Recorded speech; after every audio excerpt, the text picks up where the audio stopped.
Am I wrong for not telling majority of my family about my success at Thanksgiving? I, 19, female, have been working towards dental hygiene as my degree. The program is extremely competitive. At my college, on average, 300 students apply every year. Only 30 students are given an interview and 24 accepted. 2 days before Thanksgiving, I received an acceptance letter. For some context, I am a very reserved person. I prefer telling exciting or important information to my closest family and friends. If I feel I'm putting most, if not all the work into the relationship, I keep them at arm's length. My aunt has been dating her boyfriend for 3 to 4 years now. My aunt is the host house for Thanksgiving and most other family events. The past 2 years, her boyfriend's family has been a part of our Thanksgiving and other family events. I have tried getting to know them and grow relationships with them. They are a nice family, yet when talking to them, I can tell they don't care to build a relationship with me or my immediate family, excluding my aunt, of course. Therefore, recently, I have stopped trying to talk to them at family events. When they enter the house, they do not acknowledge me or my immediate family and do not care to initiate conversation unless I do. Fast forward to Thanksgiving Day, my mom, dad, brother, and boyfriend are the only people who know about my acceptance into the program.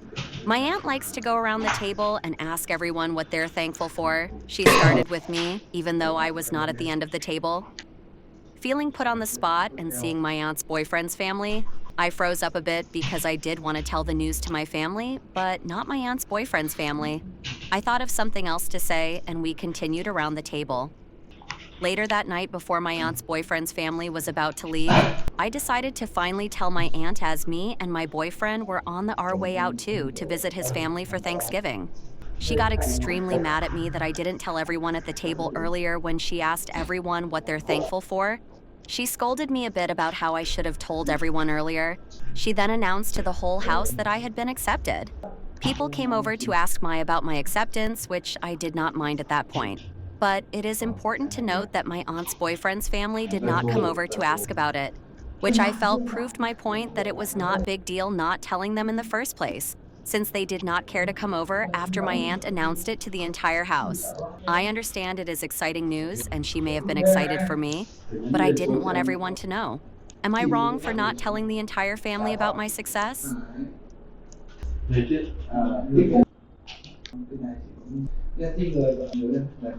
Am I wrong for telling my husband that I am going back on our agreement and I don't care if he cries about it? My husband and I, both 32, have been together since we were 19. Our entire relationship feels like it just blew up in my face, basically. And I can't tell if I am overreacting. So we both wanted one child and we have planned this for years. We wanted everything perfect first. The home, the careers, the savings, the investments, the nest egg, etc., etc., etc., because we both knew from very early on that once we had a baby, I would be staying home full-time and raising our child. His brother's life was unfortunately cut short by a daycare worker when he was just 5 months old, back in 2017. So daycare wasn't an option, basically. And we need to make sure our ducks were in a row so I could stay home and be a full-time parent. 2 years ago, we were sitting on $500,000 in investments, a few nest eggs and different types of savings and bonds accounts. We bought the house. We even bought a damn boat. Everything we planned for fell into place finally, and we started trying for a baby. We now have a perfect 4-week-old daughter. I have been out of work since I was 5 months pregnant due to placenta abruption, but otherwise everything went fine.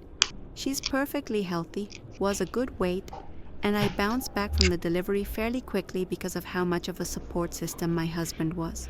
He did more than his fair share while still working full-time, which is partially why I cannot tell if I am being dramatic or if this is hormones or PPD or whatever, like I am legitimately livid. So basically, earlier this afternoon I get a phone call from DHHS to go over health insurance options and whether or not the baby is eligible for state insurance based off our income. I had already given DHHS all of our info, social security numbers, DOB, etc., when they called yesterday and was just waiting for all our info and assets to be pulled. Anyways, she calls and says we aren't eligible because my husband makes too much money and that we will need to add her to our private insurance, Absolutely no problem at all. I kind of figured that anyways. Weird. But then she offhandedly mentions that my husband is making $10,000 near the $20 monthly gross, and that the cutoff for state insurance is $7,030 monthly gross. Well, here's the issue. For months, my husband has been telling me that he only makes $6,000 a month after taxes. So I get off the phone and I log into my husband's computer and into his banking. And sure enough, his monthly take-home is bordering around $8,500. He is transferring everything over $6,000 into an account I didn't even know existed. So I call him out on it and he breaks down and tells me that he just wanted something that was only his. Please keep in mind that all of my money has always gone into our joint account that he uses on a daily basis. So he is hiding money from me so he can have his own money while plugging away at mine.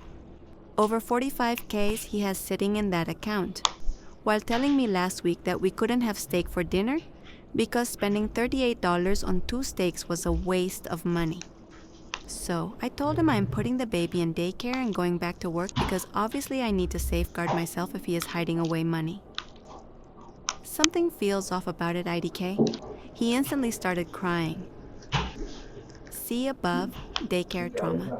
But I truly just don't trust him financially anymore. I no longer feel secure here. I said I changed my mind and I don't care if he cries about it. Am I wrong?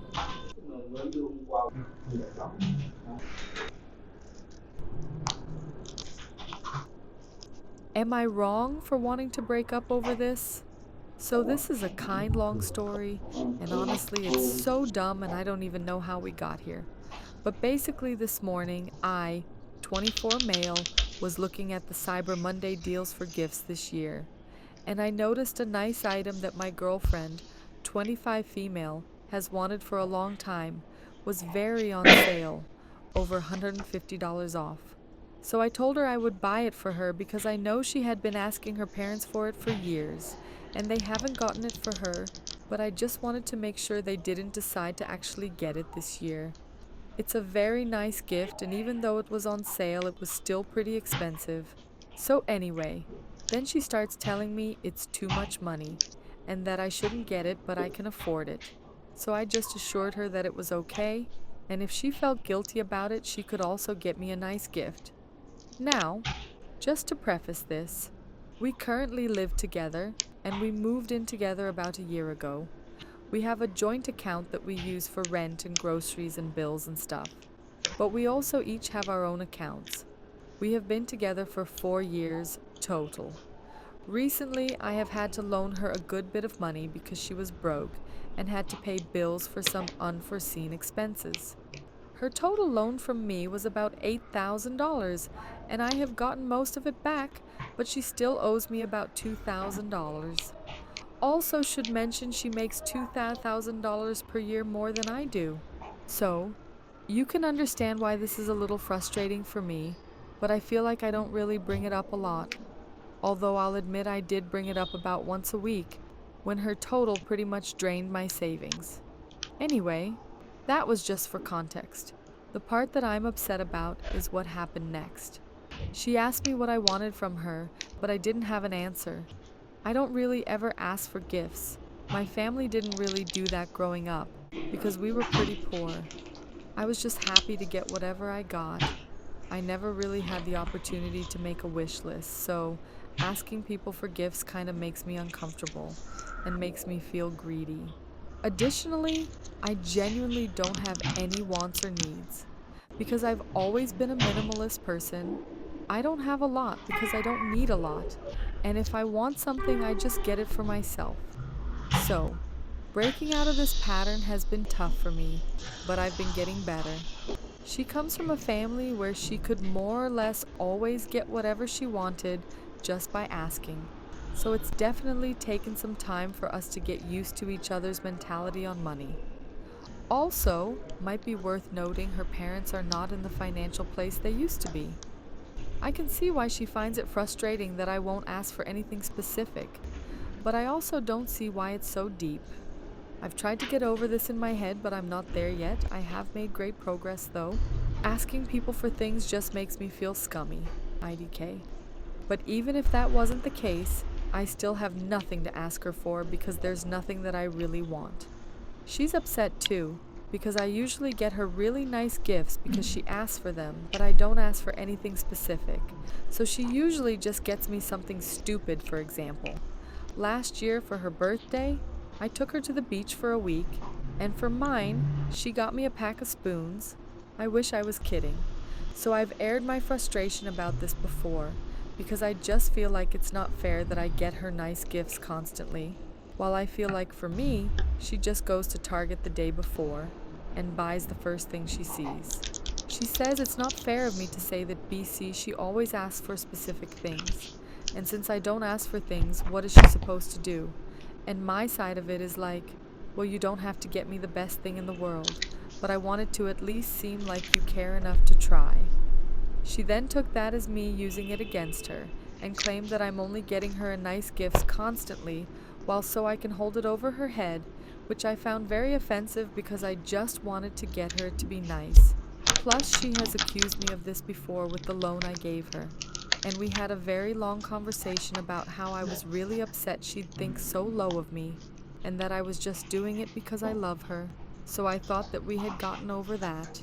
She used to claim I was using it against her anytime I mentioned money, which I feel like is also manipulative because I genuinely never even thought of it like that. So it was pretty offensive to hear her tell me that I am just doing nice things because I have a secret agenda. So then this fight snowballed into a bigger fight, and it ended with her throwing all over the apartment and getting in my face and shoving me. She also took some pretty low blows at me personally. I feel like even though this fight in particular started off so dumb, it's really shedding light on some underlying issues. Plus, even though I'm much larger than she is, she still shoved me and pinned me down and got in my face. I easily could have overpowered her, but I just would never do that.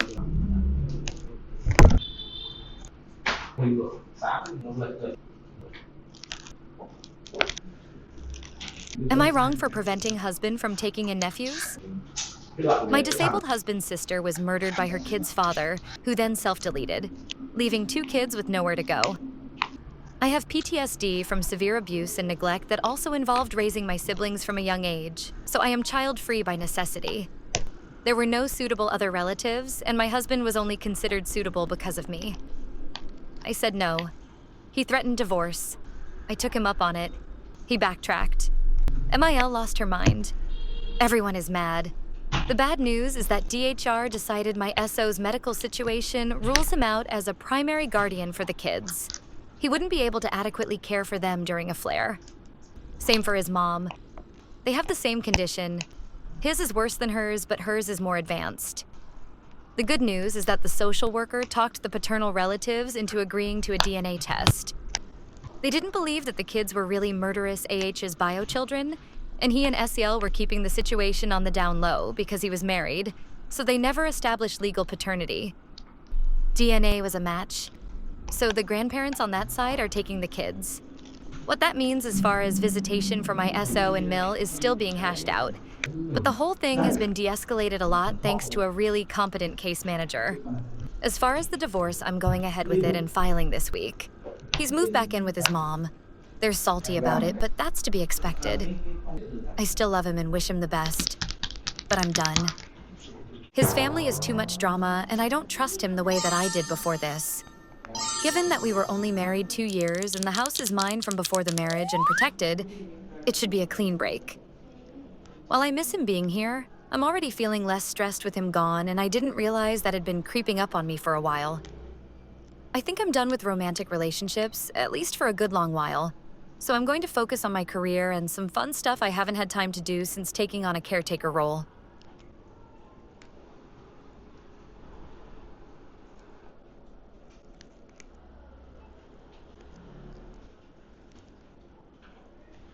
Am I wrong for showing clear favoritism when I was Christmas shopping? So I, 17 female, come from a really big family. When family gatherings happen, there are at least 30 people, if not more. That is how big my family is. It is huge. Everyone loves each other, and we all care for each other. But I have always been the black sheep, to put it lightly. I have a sister named Avery who is 15, and we have been through everything together. Through our dad's passing, we were together. Through Avery's overdose, we were together. When I have seizures, she is there for me to hold my hand. When Avery faints because she has a fainting disorder, I am there for her to hold her hand. We are really close. We are each other's best friends and ride or dies. She is genuinely one of my favorite people in the world. I would not trade her for anything. I have been saving up since the summer, since July, to buy Christmas gifts. I really wanted to get good Christmas gifts, mainly for Avery. I went out Christmas shopping, and call me a cheapo if you want, but I only got gifts for my aunt, my uncle, my grandparents, and my brother. That is it. I got my aunt a planner, my uncle a calendar, my grandparents a vegetable chopper to share, my grandpa a pocket knife, and my grandpa a pillow. But for my sister, I spent $200, if not more. I got her a nice tablet, stuffed animals, the perfume she's been wanting for months. And honestly, I kind of blacked out and put anything in the cart that I knew she would remotely like. I got her a mug to make hot chocolate in, a nice book, and a stocking filled with things. I also got a gingerbread house for us to do together, a skillet brownie kit, and a bunch of other nice stuff. I am individually wrapping all her gifts because it makes it more fun to open, and Avery is in the hospital right now, so I just want to make Christmas extra special. I also know she is getting me something good because she showed me months ago what she got me for Christmas, and I am so excited. She is getting me a computer. So I am in my room wrapping my gifts, and my grandma walks in. I use different wrapping papers for everyone because then I can just say, "You are the blue wrapping paper," so I know whose gift is whose without checking the tag. I am lazy, and it is just smart.